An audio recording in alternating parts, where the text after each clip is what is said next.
Pernah nggak sih kamu baca sesuatu, tapi kamu nggak benar-benar ngerti apa maksudnya? Baca doang, apa beneran ngerti? Kadang kita merasa udah tahu karena udah baca berkali-kali. Tapi di balik judul yang nyindir, video ini memang tujuannya untuk memahami lebih dalam mengenai apa yang kita baca. Nah, kita ini fokusnya itu ke pendalaman kitab suci. Konten ini sebenarnya tertuju ke kebanyakan orang-orang Nasrani. Tapi buat kalian yang bukan orang Katolik atau Kristen juga boleh banget nih simak video animasi ini supaya dapat membuka lebih luas pengetahuan maupun penglihatan kalian terhadap kisah-kisah yang ada di Alkitab. Jujur, kita pun di sini masih belajar juga untuk memahami dari Alkitab. Jadi bukan berarti kita merasa paling ngerti, tapi kita sama-sama mencari makna yang sesungguhnya. Nah, jadi Alkitab adalah kitab suci bagi umat Kristiani. Dalam video ini, kami akan lebih fokus ke pembahasan Alkitab yang digunakan bagi umat Katolik, yaitu Alkitab Deuterokanonika. Isi dalam Alkitab ini dibagi menjadi dua bagian besar, yaitu Perjanjian Lama dan Perjanjian Baru. Kalau di Perjanjian Lama itu membahas zaman sebelum adanya Yesus, bagaimana Allah itu sendiri berinteraksi dengan bangsa Israel. Sedangkan di Perjanjian Baru itu membahas zaman setelah adanya Yesus. Nah, dari penjelasan itu aja, kita udah tahu kalau letak kejadian ini berbeda kan? Kalaupun kita baca berulang kali juga, kita tahu kedua perjanjian itu berbeda banget. Kalau menurut aku sih di Perjanjian Baru lebih memfokuskan tentang kedatangan Yesus Kristus sebagai penyelamat umat manusia dan juga bagaimana penerapannya.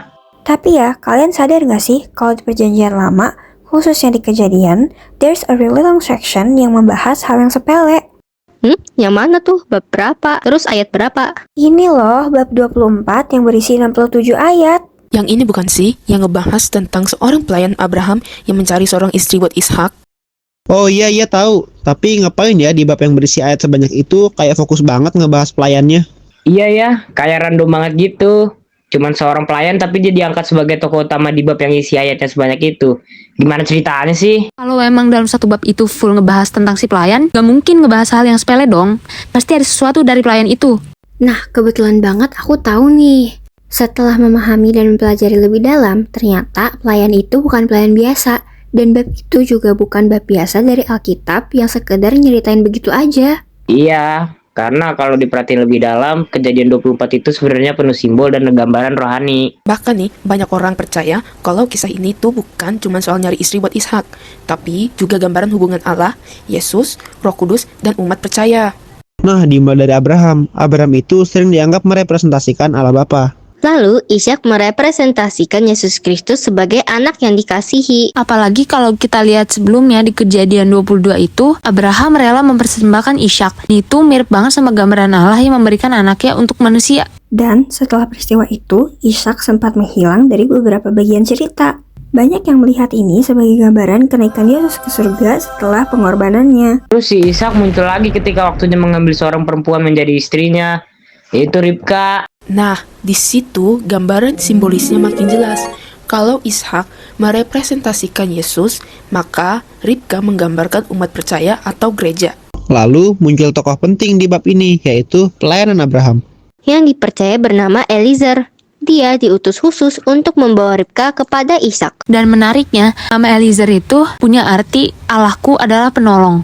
Makanya banyak yang melihat Eliezer ini sebagai gambaran Roh Kudus. Karena tugasnya bukan menarik perhatian kepada dirinya sendiri, tapi membawa orang kepada sang anak yaitu Ishak. Sama seperti Roh Kudus yang bekerja membawa manusia mengenal dan datang kepada Yesus. Bahkan cara Eliezer bekerja juga menarik. Dia tuh gak memaksa Ribka buat ikut. Iya, dia menjelaskan siapa Abraham, siapa Ishak, dan tujuan kedatangannya. Tapi keputusan akhirnya tetap ada di Ribka. Itu juga yang sering dikaitkan dengan kehidupan kita sekarang. Tuhan memperkenalkan dirinya, tapi manusia tetap diberi pilihan untuk merespon. Jadi sebenarnya Kejadian 24 ini bukan sekedar cerita perjalanan seorang pelayan. Tapi gambaran besar tentang bagaimana Allah bekerja, bagaimana Roh Kudus memimpin, dan bagaimana manusia dipanggil untuk datang kepada Yesus. Dan ternyata bukan cuma kisah Abraham dan Ishak aja yang nyambung ke Perjanjian Baru. Ada juga cerita Paskah di zaman Musa yang ternyata punya makna yang jauh lebih dalam. Oh, yang bangsa Israel masih jadi budak di Mesir itu kan? Iya, waktu itu Tuhan mau membebaskan bangsa Israel dari Mesir. Dan sebelum itulah terakhir datang. Tuhan kasih perintah khusus. Setiap keluarga harus menyembelih seekor anak domba. Lalu, darahnya dioles di bagian pintu rumah mereka.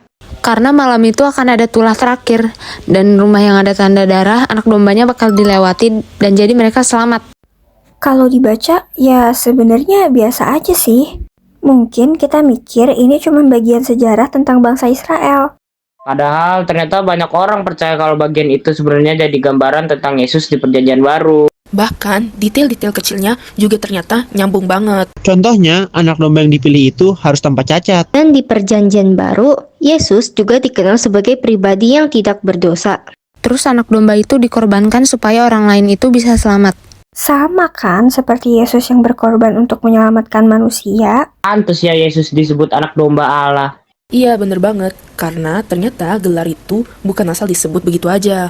Bahkan waktu Yohanes Pembaptis melihat Yesus datang, dia langsung bilang, "Lihat, anak domba Allah yang menghapus dosa dunia." Jadi, orang-orang yang ngerti tentang Paskah di Perjanjian Lama pasti langsung sadar kalau ada hubungan besar di situ. Tapi kalau dipikir-pikir lagi, darah anak domba di Mesir itu jadi tanda keselamatan buat bangsa Israel.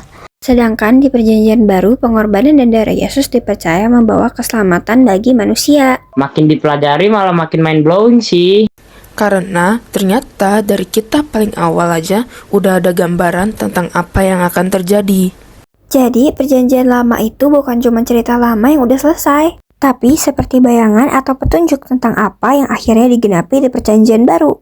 Makanya, banyak bagian di Alkitab yang sebenarnya saling terhubung walaupun ditulis di waktu yang berbeda banget. Dan itu yang bikin kita sadar kalau semakin dipahami lebih dalam sebenarnya Perjanjian Lama dan Perjanjian Baru itu nyambung banget. Nah, segitu aja dari kita. Walaupun yang dibahas cuma sepenggal cerita aja, yang ternyata saling berkaitan antara Perjanjian Lama dan Perjanjian Baru, semoga bisa nambah pengetahuan kalian dan bikin kalian makin tertarik buat belajar lebih dalam lagi. Makasih ya udah dengerin, Tuhan memberkati.